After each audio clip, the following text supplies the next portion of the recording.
waxaan rabaa inaan ogaado dhagarta dumarka.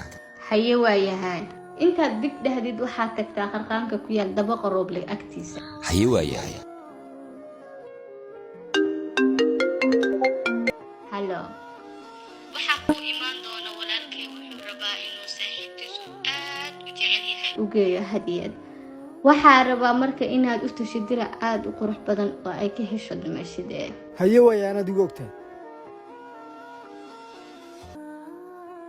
halo wala joogaa walaalle. waayahay iiga qaad alaabta uu kuu dhiibo oo waxaad tagtaa guriga saddexaad dabaqa aad joogteen. haye waayahay. waan joogaa gurigeediisa taaganahay.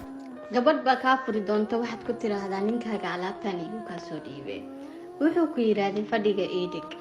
haye waayahay. habeenkii markuu imaaday xaafadiisa ayuu arkay bacdii uu maanta toliyay oo taalla gurigiisa. waxaa kuu imaan doona walaalkay wuxuu rabaa inuu saaxiibtiisu aad u jecel yahay u geeyo hadiyad. qoftan furitaankeedu waa i dambeynayaae horta ninka weynaan soo dilaa. dhagarta dumarka waa taas. hadda naftiisa halis ayaan geliyay waa inaan badbaadiyaa markaa.